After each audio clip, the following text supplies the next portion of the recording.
disunatkan itu, dituntut itu. Di malam-malam hari menyampaikan pengajian seperti nangkini, ini dituntut, ini mengeraskan suara. Kalau dapat ampe ni enggak, selapan ni enggak. Apa sebab? Supaya terjangkau audien yang sakit-sakit tadi oleh obat.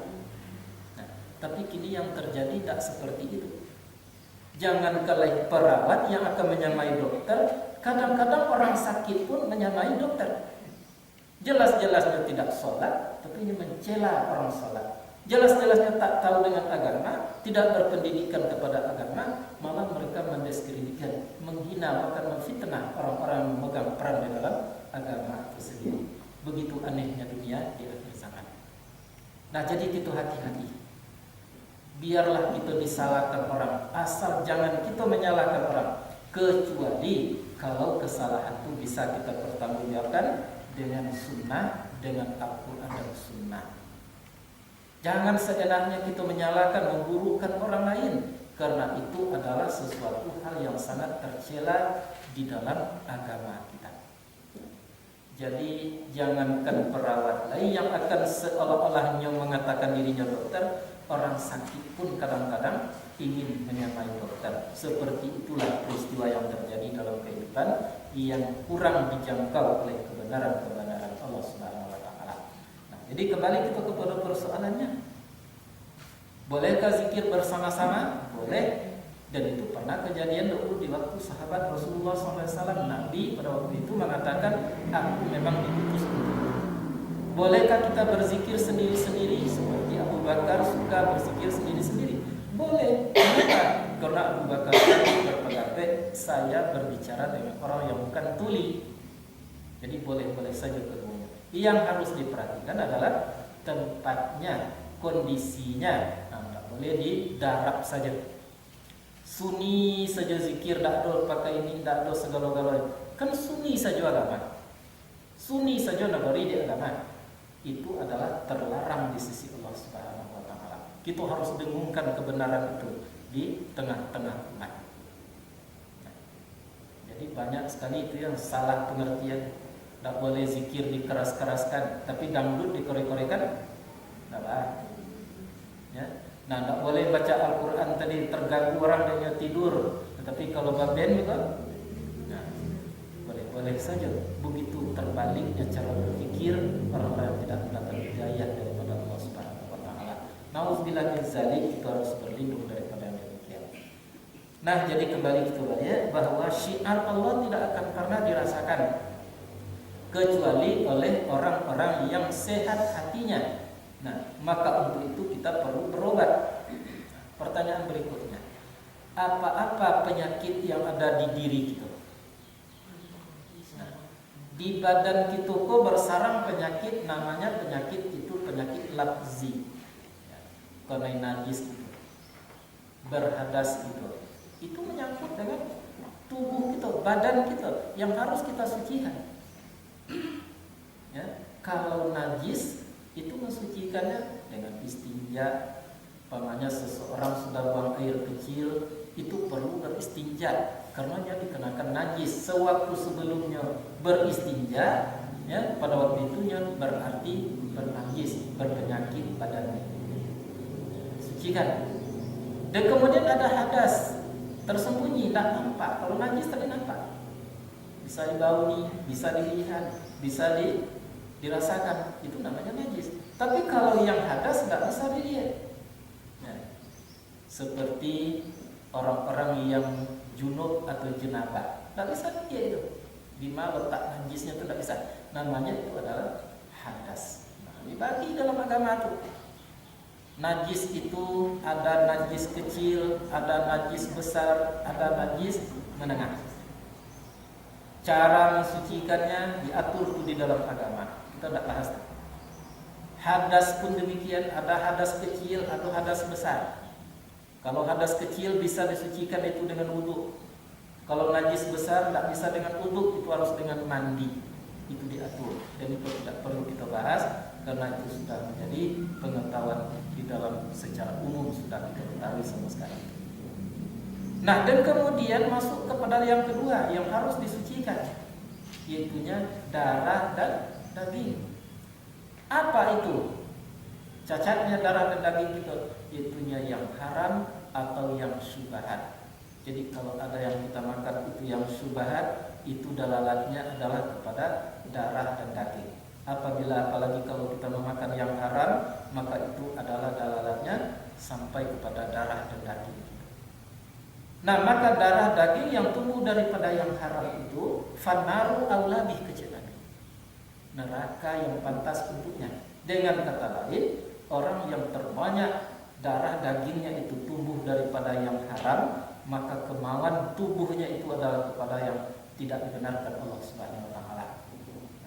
Jadi waktu subuh itu badan merasa dingin tanpa alasannya, kecuali kalau sakit dan lain sebagainya, dingin tak tanggung-tanggung, malih tak tanggung-tanggung, itu adalah gerakan atau dengungan gelombang yang terjadi daripada darah daging yang tumbuh daripada yang haram.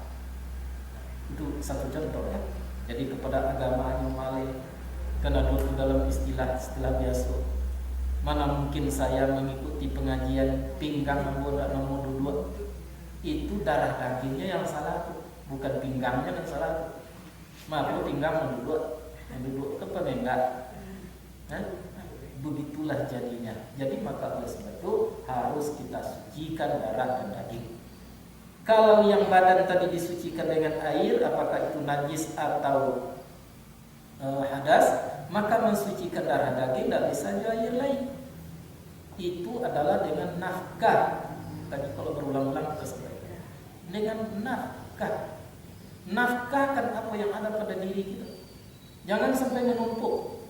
Wa yulikulli humazatil allazi jama'a malahu wa addada. Kecelakaan besar bagi orang-orang yang salah satunya orang itu adalah mengumpul-ngumpul, terutama sekali hartanya. Tahukah ibu bapak? Inginkah tahu siapa yang akan masuk ke dalam surga Allah Subhanahu wa taala?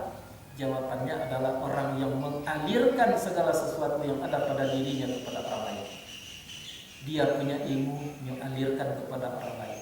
Dia punya tenaga, dia alirkan kepada orang lain. Dia punya pikiran, dia alirkan kepada orang lain. Dia punya harta, dia alirkan kepada orang lain.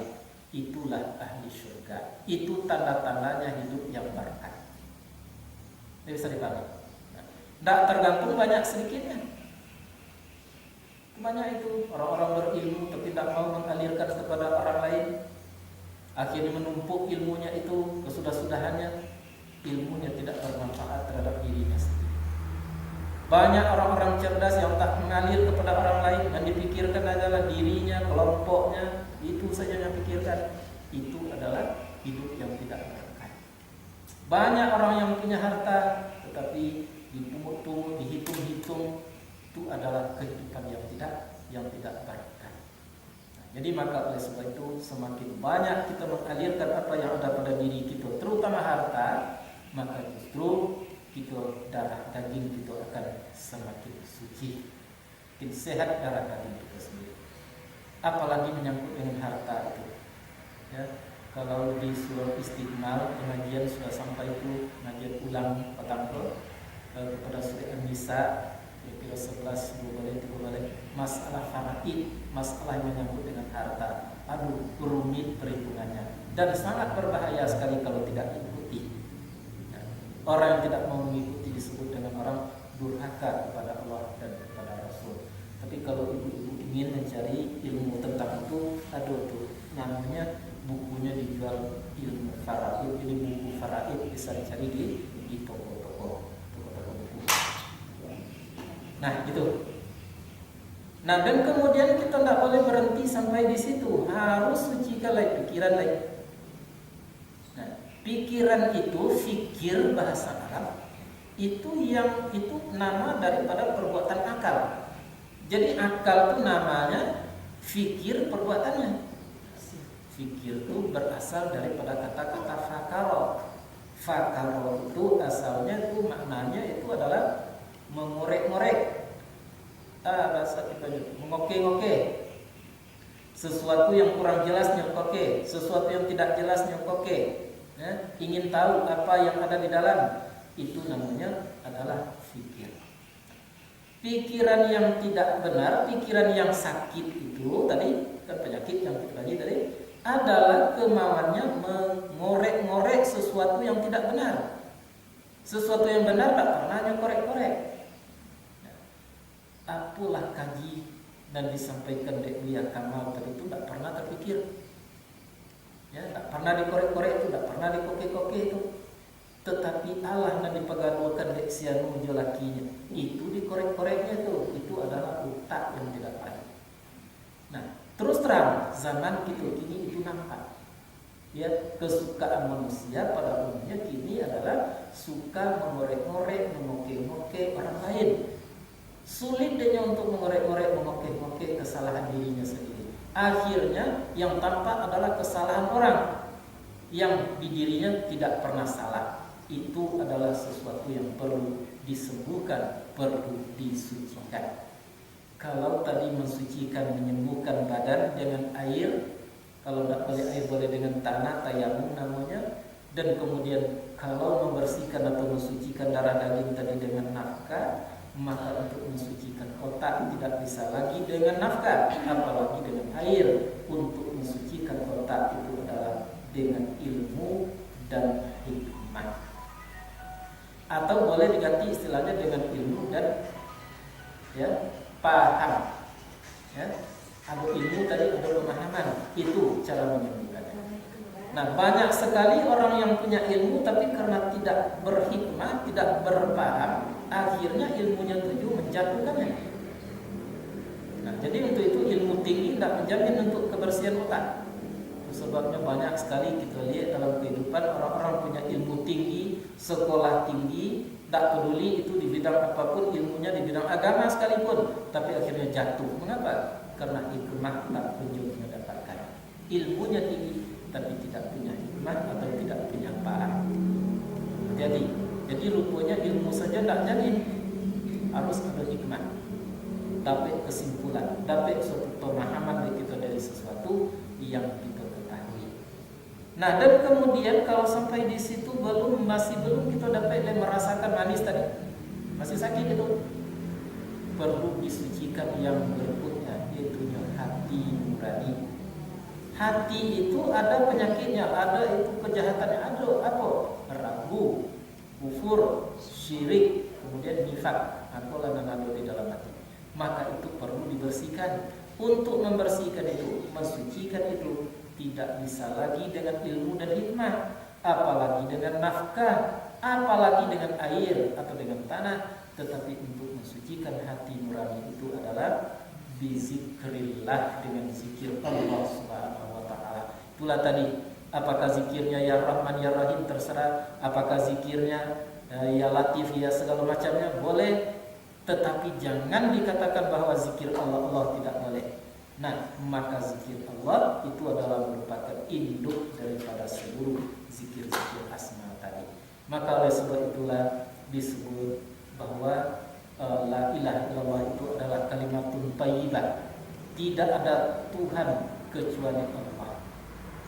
Ya, maka dalam pengajian majelis taklim itu sering disampaikan bahwa bagaimana caranya zikir itu, dia dibaca dengan lidah. La ilaha illallah kata lidah. Disebut dalam hati. Apa yang disebut dalam hati? Allah, Allah, Allah. Jadi tidak ada Tuhan kecuali Allah, Allah, Allah. Tidak ada Tuhan kecuali Allah, Allah, Allah, Allah. Jadi barangkalinya 10 kali kita menyebut la ilaha illallah, barangkali 100 kali hati kita menyebut Allah, Allah. Nah, akhirnya nanti akan kita rasakanlah bahwa tidak ada Tuhan kecuali Allah, tidak ada yang agung kecuali Allah. La haula wala quwata illa billah. Bunyinya di dalam batang kaji hilang huruf, hilang suara, tak ada yang dibaca la ilaha illallah.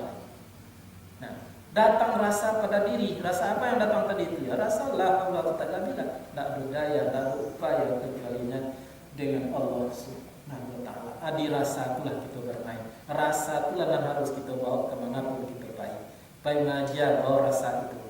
Pai ke sawah bawa rasa itu.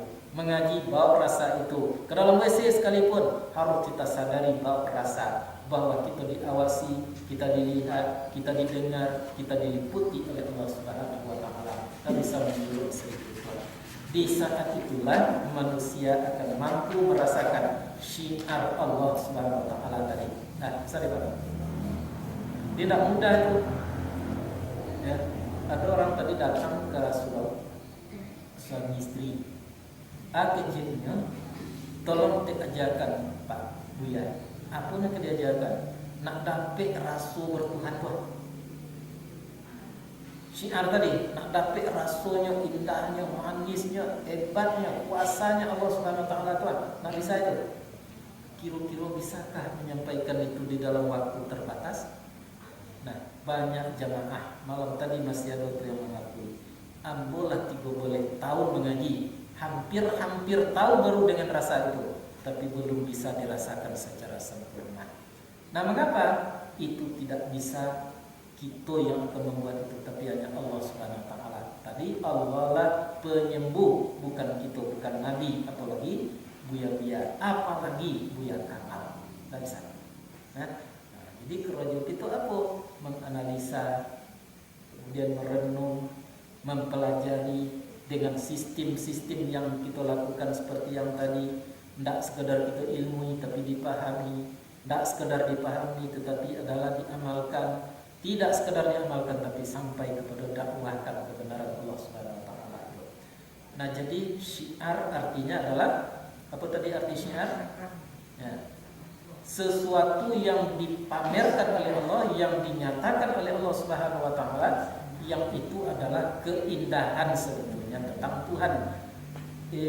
Contoh sajalah seperti syair. Syair itu kan kata-kata indah, menarik, menawan hati, kan begitu. Syair.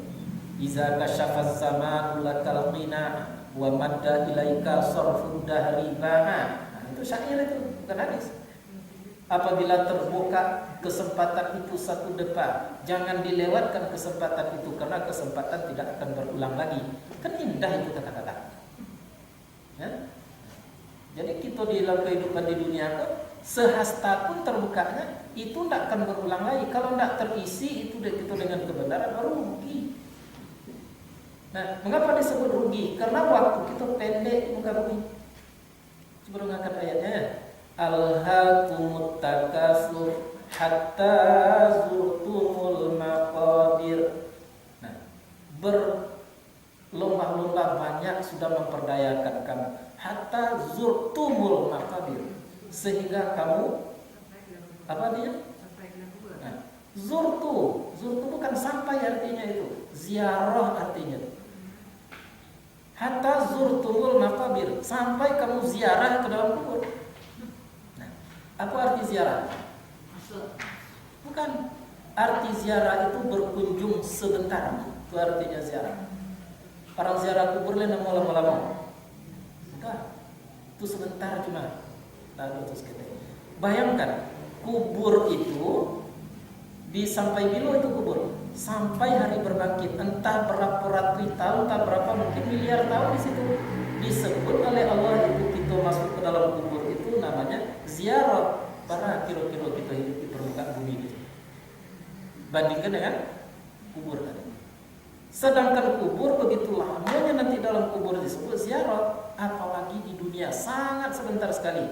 Oleh sebab itu jangan sia-siakan waktu yang ada di permukaan. Anda tidak boleh memahami bahwa agama itu hanya sholat, puasa, zakat, haji. Kalau sudah pandai sholat, lah pandai haji, lah pandai umrah misalnya karena kemampuan, cukup agama. Tidak cukup agama sampai situ. Agama itu adalah sampai merasakan, sampai kepada zuhd. Itu agama. Dan untuk mencapai zuhd tadi tidak bisa seperti membalik telapak tangan. Itu perlu waktu, perlu kesabaran, perlu perjuangan, dan banyak nanti kita akan tertipu. Nah, sehingga ditanya oleh Allah, masalakakum fi sakar, apa yang membuatmu masuk ke dalam neraka sakar itu? Lam nakun minal musallin. Sering diartikan oleh ulama, lam nakun minal musallin, kami ini tidak sholat. Bukan itu arti lam nakun. Nakun itu kata-kata kana itu. Kami tidak berada di dalam lingkungan orang sholat. Walaupun kami sembahyang, tapi tak laku sembahyang kami, itu artinya. Nah, Jadi untuk itu terlalu sulit kaji Buya, memang kaji itu sulit. Masuk bola saja ke gawang itu setengah mati. Pernah cari orang main bola? Kadang pecahkan yang itu untuk memasukkan ke gawang. Tapi ingat, bagi siapa yang sulit itu? Bagi orang yang tidak pandai. Bagi orang yang pandai akan terlampau mudah. Maka agama pun seperti itu. Jadi jangan katakan kaji yang sulit, tapi kita yang tidak pandai. Maka untuk itulah kita mempelajari ayat-ayat Allah supaya kita berkemampuan untuk mendapatkan nilai-nilai kebenaran yang sesungguhnya. Itu pernah dulu santai di telinga. Agama itu payah-payah mengaji. Lah pandai sembahyang, lah pandai puasa, lah zakat, Allah. Itu adalah ketertipuan itu. Nauzubillah min dzalik. Agama itu tidak kena bisa-bisa. Nah, coba kita bayangkan siapa Imam Syafi'i itu. Imam Syafi'i adalah orang yang teralim. Ya, pada suatu waktunya masih ketek, orang belajar agama seperti kita membaca ayat Allah Subhanahu wa taala dengan beberapa orang murid. Lalunya di situ di luar Imam Syafi'i, orang yang belajar belum dapat nilai satu kata pun daripada ayat yang dipelajari oleh Imam Syafi'i. Loke sekali, hafal sekali apa yang dibaca oleh guru tadi. Begitu jeniusnya Imam Syafi'i. Sampai-sampai umur 7 tahun sudah tamat Al-Quranul Karim, hafal Al-Quranul Karim. Sampai berumur 10 tahun menurut riwayatnya itu sudah menghafal 3.000 hadis bersama sanad, bersama perawinya sekali. Lalu dia depankan satu hadis misalnya, man qama Ramadan, itunya tahu hadisku dari sianu sampai kepada Rasulullah, hafal di luar kepalanya. Nah, maka untuk itu perlu diingat, Imam Syafi'i pernah menghabiskan waktunya untuk mempelajari Al-Quran dengan bahasanya 16 tahun. Ya, bahkan ulama ada yang mengatakan sampai 20 tahun menghabiskan waktu. Itulah berapa mengaji? Hah? Itu kita nak menjawab. Ya.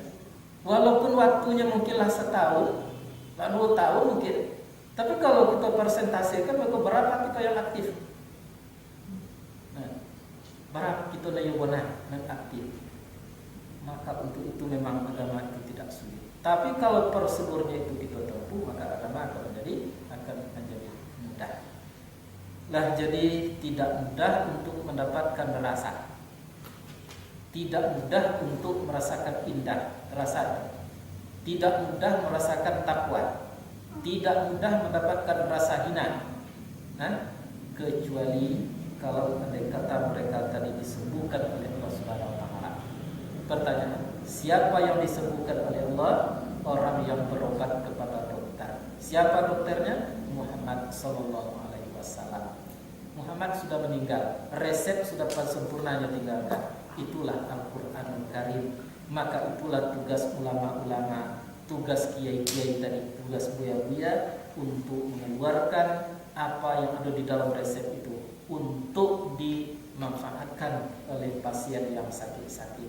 Pesan, maka jangan sekali-kali si perawat bertindak sebagai dokter. Apalagi sekali-kali jangan si sakit merasa lebih daripada dokternya sendiri. Itu adalah suatu ketertipuan yang amat luar biasa. Nah, jadi begitulah Al-Quran itu. Kadang-kadang orang juga mendebat, tidak boleh dengan akal Quran. Nah, kalau tidak berakal Quran tadi, tidak perlu akal Quran itu, mana mungkin? Ikut sajalah pendapat ulama-ulama salaf misalnya. Ulama salaf pun dengan akalnya dulu mendapatkan pengajian. Tidak mungkin itu tidak akalnya mendapatkan pengajian. Cuman saja akalnya itu masih dekat baru kepada sumber, masih dekat kepada sahabat mungkin. Sahabat masih dekat tabi'in masih dekat kepada sahabat masih dekat kepada Rasulullah. Jadi masih orsinil otaknya itu. Kita kini otak itu sudah dipengaruhi oleh berbagai macam hal, berbagai macam kekuatan, mungkin oleh keindahan dunia, ya mungkin oleh pengaruh segala sesuatunya, sudah terkontaminasi otak.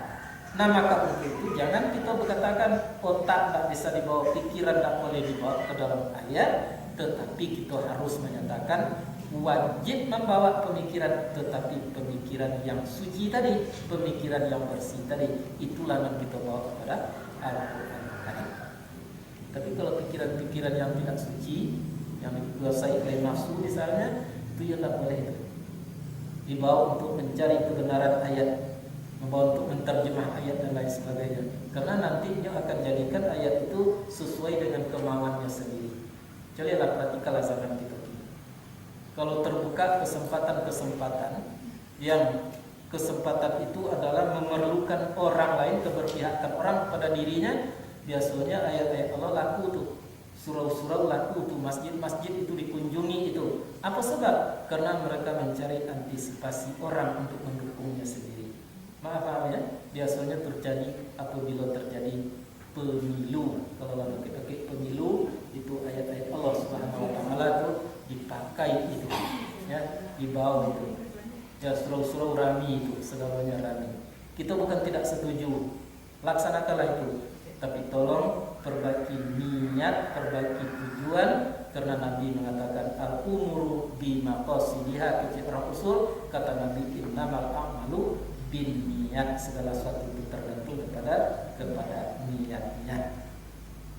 Itu ya, jadi kita harus mampu atau sekurang berusaha untuk melahirkan rasa dalam hati kita tentang syiar-syiar Allah Subhanahu wa taala.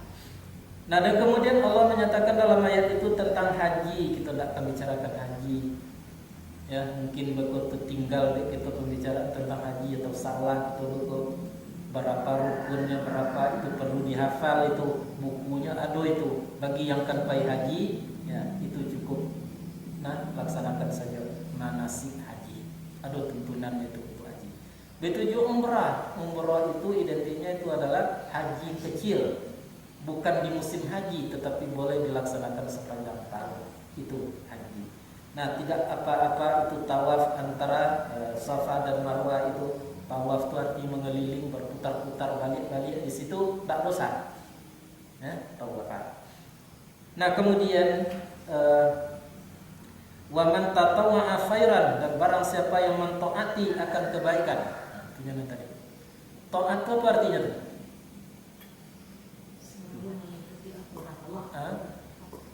Pada umumnya orang menjawab mengikuti atau melakukan yang diperintah, meninggalkan yang dilarang. Itu yang taat. Nah, tadi kita lah bicara tentang rasa.